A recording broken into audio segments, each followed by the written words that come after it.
You reach the stairs. The gate is locked. You stand there, and you look at the gate. The iron gate. The gate that is always there. The gate that separates the lower decks from the upper decks. The gate that you have walked past 4 times a day for 7 days and accepted the way you accept all the gates in your life. As facts, as the shape of the world. And the gate is locked. On the other side of the gate, the stairs continue up. The stairs go to E deck, to D deck, to the boat deck, where the lifeboats are. You can hear the water behind you. You have been on this ship for 7 days, and in 7 days you have not once been above D deck. There is no rule written on a sign that says this. There is no official decree. There is simply the gate, and the understanding that the gate exists for a reason. And the understanding that you are on the other side of it for a reason, and that the reason is the reason it has always been. You paid £7 and 10 shillings for this crossing. The man on the other side paid £30. The gate knows the difference. The water does not. You look at the gate. You look at the lock. You make a decision. This is a story about a gate. Not only the gate. The gate is just the final physical version of a thing that has been present the entire crossing. The entire voyage from Queenstown Harbor to the middle of the North Atlantic. The thing that was present before the gate, that made the gate possible, that made the gate seem normal. The arrangement, the understanding, the world sorted into its proper order, with you in the place the world has decided you belong. 7 decks below the people who decided it. Her name was Bridget. She was 24 years old, from County Mayo, on the west coast of Ireland. The third of 7 children, in a household where the arithmetic of mouths and food had never quite worked out. She had worked since she was 12, first on the farm, then in service, then in a linen mill in Ballina, where the hours were long and the pay was not enough, and the future was visible in the faces of the women who had been there for 20 years and whose faces said, "This is it. This is all there is." She had saved for 2 years. The ticket to New York cost £7 and 10 shillings. She had the address of a cousin in Brooklyn who had written that there was work, real work, work that paid enough to live on rather than just enough to continue. She had a cardboard suitcase with everything she owned in it. She had a photograph of her mother taken outside the church in Ballina on a summer day, her mother squinting in the sun, not quite smiling. She was going to be fine. She had decided this on the platform at Queenstown, and she had held the decision for 7 days, and she was still holding it, in the corridor outside the locked gate, with the water coming. In this story, you are Bridget. Everything you have is in the suitcase in your cabin. Tonight you will find out what you are willing to do to survive. The 3rd-class accommodation on the Titanic is the best you have ever slept in. This is worth saying clearly, because it will become important later. The ship is not the problem. The ship is, by the standards of 3rd-class crossings, extraordinary. You have a bunk with a proper mattress. The sheets are clean. The dining room, the 3rd-class dining room, which you have not compared to the 1st-class dining room, because you have not seen the 1st-class dining room, and would not have access to it, if you had. Serves 3 meals a day. Real meals, meat and potatoes and bread. More food than you ate on most days in Ballina. And the crossing costs £7.10, and for £7.10 you are receiving, by any honest measure, fair value. You know this, you have thought about this in the bunk at night, the engines vibrating the mattress in a way that took 2 days to stop noticing. You have thought, this is a good ship, this is a good crossing, you are being treated decently, and yet... There is the gate on the stairs to E deck. There is the gate on the forward promenade. There is the gate that separates the 3rd-class open deck from the 2nd-class promenade. So that on the days when the weather is good and you want to stand in the sea air and look at the ocean, you stand in your designated section of sea air and look at your designated section of ocean, and the people on the other side of the gate stand in theirs. The gates are not hostile, and they are not manned by guards with angry faces. They are simply there, iron, latched, the fact of them so unremarkable that after a day you stop seeing them, the way you stop seeing wallpaper. They are the architecture of the arrangement, the physical expression of the understanding that this ship, like the world it is crossing, has places, and the places have people, and the people stay in their places. You have spent 24 years staying in your place. You are very good at it. On the second day of the crossing, a girl from Galway named Nora, who has the bunk across from yours, leaned over and said, "Have you seen the first class?" And you said, "I haven't." And she said, "I had a look through the gate on C deck yesterday. Just a look, through the bars. And it's like a hotel. It's like a palace." And you said, "Well." And she said, "Well." You both went to dinner. The dinner was good. You did not think about the palace. The Atlantic in April is not what you imagined. You had imagined gray. You had imagined the rough crossing your aunt described from 15 years ago. The crossing where she was sick for 4 days and arrived in New York pale and depleted and barely able to walk down the gangplank. You had prepared yourself for the gray and the sickness and the depletion, and instead the Atlantic has been this, the blue of it, the scale of it, the way the horizon is always the same distance away, no matter how long you look at it, as if the ocean is a thing that can't be crossed, only traveled through. On the 4th day, you stood on the forward third-class deck and watched the water for an hour. You thought about Mayo, about the field behind the house where your father used to take the children on Sunday afternoons. The field that ended at a low stone wall, and beyond the wall was the bog, and beyond the bog was the mountain, and you had always thought the mountain was the edge of the world, and then you grew up and found out there was more world, more and more of it, and the revelation had never quite stopped feeling like both a promise and a loss. Nora finds you at the rail. She is from a village 12 miles from yours, and you did not know each other before Queenstown. And now you know each other the way people know each other, when they have been sleeping in the same small room for 7 days and eating at the same table and sharing the particular intimacy of people in transit, people who have left one life and not yet arrived at the next. She says, "What are you thinking about?" You say, "Home." She says, "Me too." You stand together for a while. And the ship moves through the water at 22 knots, which is fast. Faster than anything you have ever traveled on. Faster than the train from Ballina to Cork. Faster than anything. And yet it does not feel fast. It feels like stillness. The ship is the world, and the world is still, and the ocean moves past it.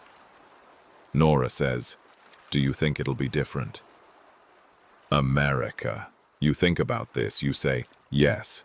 She says, "How do you know?" You say, "I don't. But I decided." She looks at you. She nods slowly, the nod of someone who understands that kind of decision. The decision that is not based on evidence, but on necessity. The decision you make because the alternative is not deciding, and not deciding is its own kind of choice. She says, "Good." That night, Sunday night, the last Sunday, you eat your dinner, and you go to bed at 10:30, and you are asleep before 11. At 20 minutes to midnight, you wake up. It is not a loud noise. That is the first thing. It is not the sound you would expect from a disaster. Not an explosion, not a crash. It is more like the ship clearing its throat. A low, grinding vibration that runs through the hull, and through the bunk, and through the mattress, and into your back. Lasting perhaps 10 seconds, and then a change in the engine sound. The constant vibration of the engines, that you have long since stopped noticing, is suddenly different. Slowing, and then the engines stop entirely. You lie still. The other women in the cabin are waking. You can hear it. The small sounds of people surfacing from sleep. The questioning murmurs. Nora says, from across the narrow gap, "Bridget." And you say, "I heard it." You wait. This is the first act of that night, the waiting. Everyone waits in those first minutes, because the noise was strange, but not catastrophic, and the ship is still here, still solid underfoot, still the same ship, and the natural response to a strange noise on a ship in the middle of the ocean is to wait for someone to tell you it was nothing. No one comes to tell you it was nothing. After 10 minutes, a steward appears in the corridor outside. You can hear him through the door. He is going door to door. A quick knock, a muffled exchange. When he knocks on your door, and you open it, his face is the careful face of someone delivering a message they have been told to deliver calmly. He says, "Ladies, nothing to worry about. We've had a small incident. As a precaution, would you put on your life belts and make your way to the upper decks?" You look at him. You have grown up around men who say nothing to worry about when there is something to worry about. You know this face. You know the gap between the words and the eyes. You say, "How serious?" He says, "As a precaution, miss." He moves to the next door. You look at Nora. You both start getting dressed. The corridor of F deck is chaos in slow motion. Not running, not yet, not quite. But the quality of the movement in the corridor is wrong. People are moving with the particular speed of people who are trying to appear calm and are not calm. Families are in the corridor with their bags. Whole families, the men in coats, the women in coats, children being held or carried. The children's faces asking the question the adults are not answering. Languages you recognize and language you don't. Polish, Slovak, Italian, Swedish, Irish. The sound of them all at once is the sound of confusion in many registers. You have your life belt on. You have the cardboard suitcase. Nora says, "Leave the case." You look at the suitcase. Inside it, 2 dresses, underclothes, your mother's photograph. The address in Brooklyn written on a slip of paper, tucked inside the photograph. Because you were afraid of losing it, you put the suitcase down. You take out the photograph. You put it in your coat pocket. You leave the suitcase. The stairs going up are crowded. Not blocked, crowded. People moving upward in the dim electric light of the lower decks. The movement of a crowd that has a direction and is following it. You join the movement. You go up. You go up 1 flight, 2 flights. The crowd slows. You hear it before you see it. The change in the crowd's sound. The specific noise of people who have stopped moving and are pressing against something, and the something is not moving. The noise of confusion, hardening into something else. You come around the turn in the stairwell, and you see the gate. The gate to E deck. The gate that you have walked past for 7 days. The gate is closed. The gate is locked. There are perhaps 40 people at the gate, more arriving every minute from below. The corridor behind you is filling. The stairwell filling. The press of bodies adding to the pressure at the gate, in a way that is not yet dangerous, but has the quality of a thing becoming dangerous. You work your way to the front, because you are small and quick, and because you need to see it, need to understand what you are dealing with. And when you get to the front, you see it clearly. The gate is iron. Standard white star line issue. The same gates you have seen on all the stairwells, chest height, iron bars, a simple latch. On the other side of this particular gate, the stairs continue up, white and carpeted, and the corridor beyond them is empty and lit and leads upward toward the boat deck. The latch is on the other side. A man beside you, big, Polish, calm in the way of a man who has decided to stay calm because the alternative is worse, is already at the gate. He has his hands through the bars. He is trying to reach the latch. He cannot reach it. You look at the gate. You look at the lock. You look at the corridor on the other side, white and empty, the carpeted stairs going up, the electric light, and something moves in your chest. Something that starts as fear and becomes as you stand there looking at the locked gate with the water rising somewhere below you and the lifeboats somewhere above you. Something else. Something harder than fear. Something hotter. You have £7 10 shillings worth of passage on this ship. You have a right to a place on a lifeboat. You have a right to walk up those stairs. The gate knows the difference between £7 10 and £30. The gate does not know the difference between £7 10 and drowning. You push to the front. You put your hands through the bars. You are smaller than the Polish man. Your arms are longer. Your fingers find the latch. The latch is simple, a single iron pin in a bracket, the kind of thing a child could open from the correct side. Your fingers close on it. You lift it. The gate swings open. The crowd presses through. You go with it. Not helplessly, you are not helpless, but as part of it, moving with the people around you, up the carpeted stairs to E deck, and then up again, following the flow, following the sound of cold air that begins to reach you from above, the smell of night and ocean coming down through the stairwells. On D deck, you stop. You stop because Nora is not beside you. You turn in the crowd. People are moving past you, around you, the flow continuing upward, and you are standing in it looking back, and Nora is not there. You call her name. The crowd moves. You call again. A hand on your arm.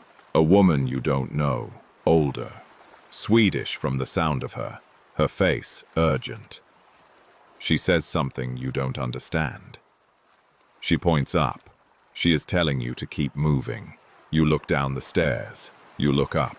This is the worst moment of the night, and it lasts perhaps 5 seconds. Then Nora's head appears at the bottom of the flight below. She was behind you in the crowd, slower through the gate, and she is here. She is fine. Her face finding yours with the relief of someone who has just stopped being afraid of a particular thing. You grab her hand. You don't let go. You keep moving. The first-class corridor on C deck is the most beautiful hallway you have ever walked through. You notice this despite everything. Despite the emergency, despite the lifebelt, despite the coat and the cold air beginning to reach you and the awareness of what is happening. But the hallway is paneled in white and gold. The carpet thick beneath your feet in a way that is physically different from the linoleum of F deck. The electric lights in sconces that cast a warm, even glow rather than the harsher light of the lower decks. Doors to staterooms, each with a small brass number plate. A rack with fresh towels still neatly folded, as if someone's mourning would require them. The corridor is nearly empty. The first-class passengers were alerted earlier. They had more time. Nora says quietly, still holding your hand. God. You say nothing. You keep walking. There is a smell up here, not the smell of the lower decks. The good, clean smell of the Titanic's third class is still better than anything you have lived with. But it is a different smell from this. The smell of expensive things, wood polish and fresh linen and the faint trace of perfume from the evening's occupants.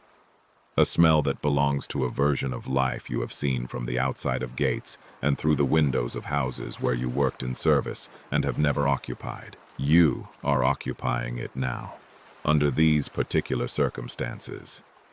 You think, I walked through a locked gate and opened a door into a world I was not supposed to enter, and the world looks like this.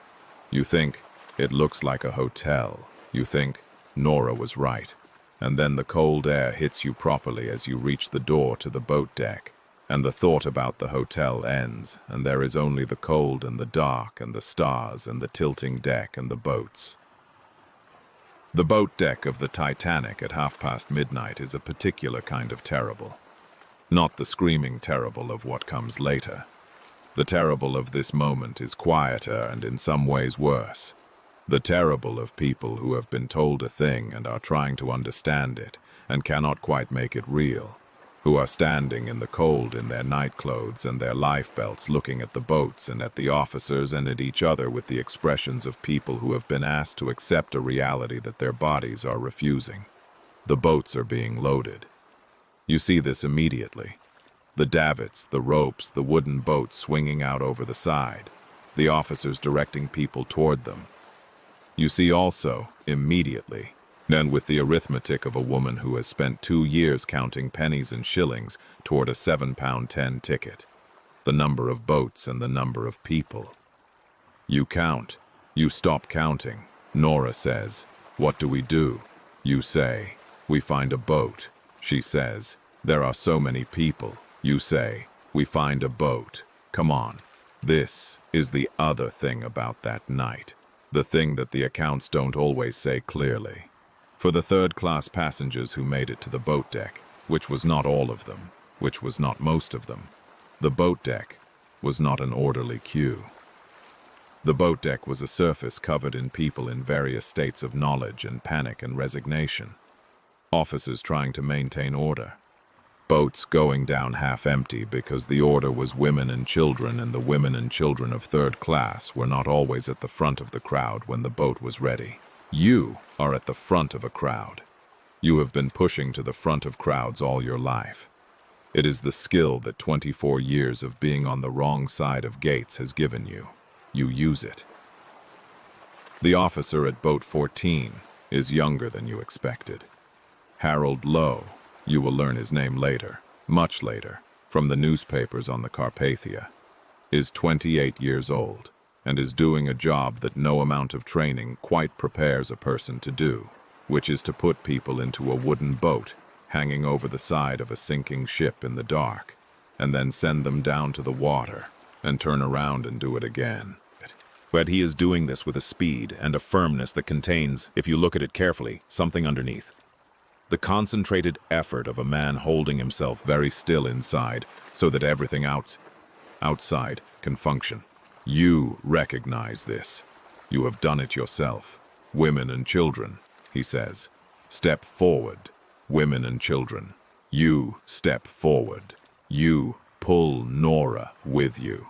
There is a man beside you. Not a man you know. Third class from the look of him.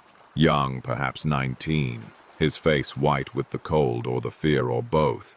And he steps forward too. Lowe looks at him. He says, "Back. Women and children only." The young man says something. You can't hear what. The wind taking it. And Lowe says, "Back, sir. Now." The young man steps back. And his face does something when he steps back. Something that you see and cannot stop seeing for a long time afterward. The face of someone who has understood a thing completely and cannot undo the understanding. You get into the boat. Nora gets in beside you. You do not look at the young man. You cannot. The boat goes down in stages. Not smoothly.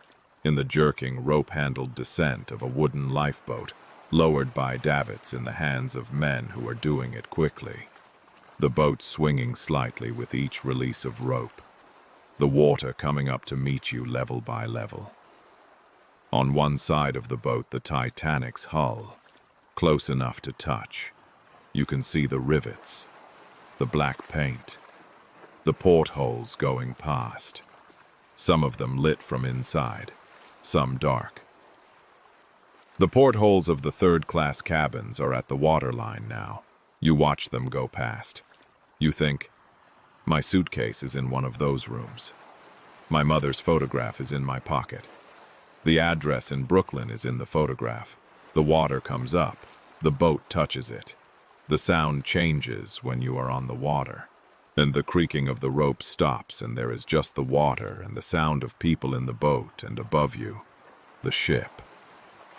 The Titanic from the water is something you were not prepared for.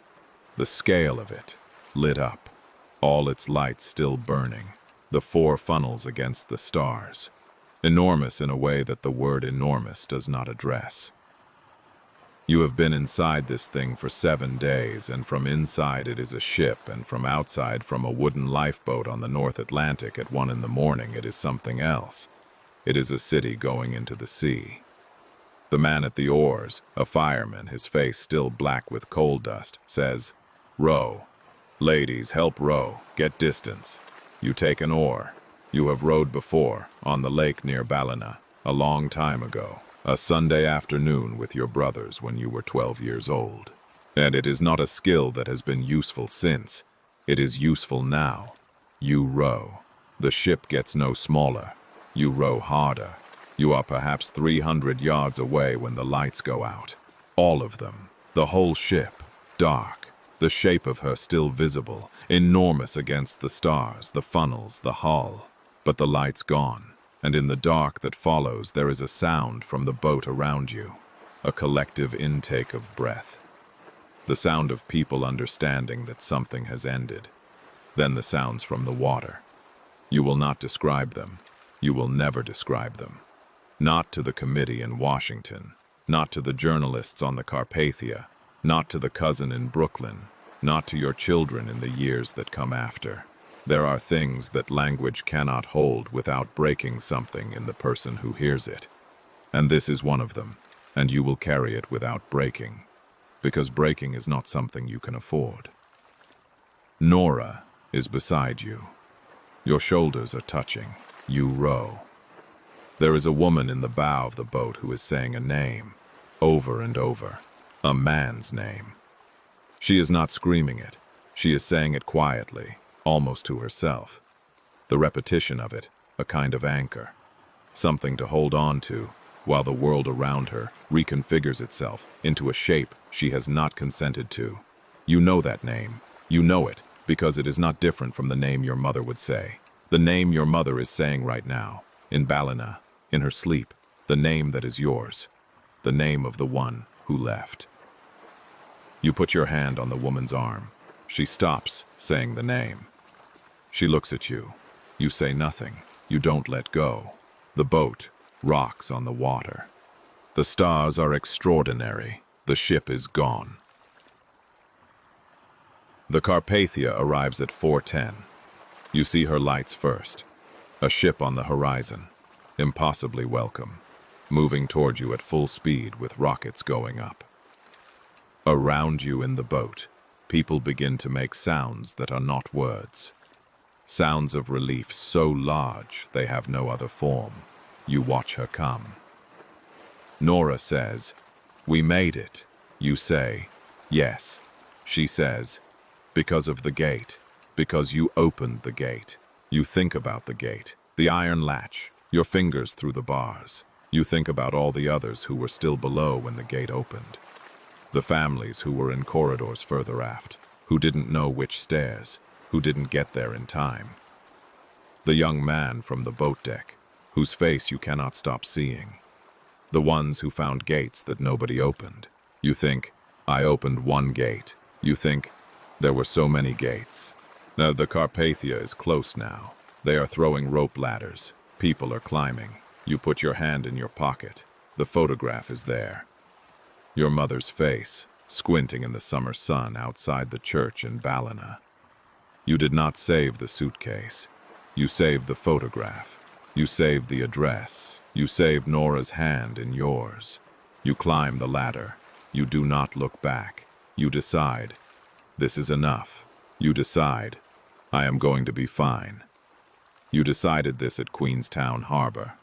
You are still deciding it. A note of history. Bridget is fictional, but the gates are real. The Titanic was designed, like all ocean liners of the era, with physical barriers between passenger classes, not as a deliberate cruelty, but as standard maritime practice and regulatory requirement, intended in part to prevent the spread of infectious diseases that immigration authorities had required be controlled during Atlantic crossings. These gates were a routine feature of the ship's architecture, and in ordinary circumstances, no one questioned them. On the night of April 14th and 15th, 1912, those gates became something else. The precise experience of third-class passengers during the sinking is one of the most contested and emotionally charged parts of the Titanic's history. The survival statistics are stark. Approximately 25% of third-class passengers survived, compared to 60% of first-class passengers and 44% of second-class passengers. For third-class men, the survival rate was around 16%. The reasons for this disparity are complex and disputed. Some of it was geography. The third-class quarters were deeper in the ship, farther from the boat deck, and many passengers did not know the way. Some of it was information. Stewards were slower to alert third-class sections, and when they did, the instructions were sometimes unclear. Some of it was language. A significant portion of third-class passengers spoke no English and could not understand the crew's directions. And some of it was the gates. Testimony at both the American Senate inquiry and the British Board of Trade inquiry addressed the gates. Some witnesses said they were locked. Some said they were open, but passengers didn't know how to find them. Some said crew members stood at them directing passengers but were overwhelmed. The ship's designer, Edward Wilding of Harland and Wolff, testified that the gates were not intended to trap passengers but to regulate movement in normal operations. The question of who held the keys and whether those keys were used became a source of lasting controversy. Officer Harold Lowe, who commanded Lifeboat 14, was 28 years old on the night of the sinking. He was one of the few officers to return to the site of the sinking after the ship went down, pulling survivors from the water, an action that saved several lives. He gave outspoken and emotionally unguarded testimony at the Senate inquiry, and at one point responding to a senator's question by saying, "I know what I am talking about." He survived and lived until 1944. The Carpathia, captained by Arthur Rostron, received the Titanic's distress call at 12:20 a.m. on April 15th and immediately turned toward the position at full speed, a speed faster than the Carpathia had ever traveled. Rostron, having ordered all heating and hot water systems shut down to divert steam to the engines. She arrived at 4:10 a.m. She pulled 710 survivors from the water and the lifeboats. She brought them to New York on April 18th, arriving in heavy rain to a crowd of 30,000 people on the piers. Among the survivors, a significant number of third-class women, including many Irish emigrants who had made it to the boat deck through a combination of luck, timing, guidance from crew members who went below to help, and in some cases their own determination to find a way through. Bridget's suitcase is on the bottom of the Atlantic. The photograph would have survived. The address in Brooklyn would have been legible. The gates of the world have many locks. Some of them open from the inside. Some of them need someone to reach through the bars. Good night.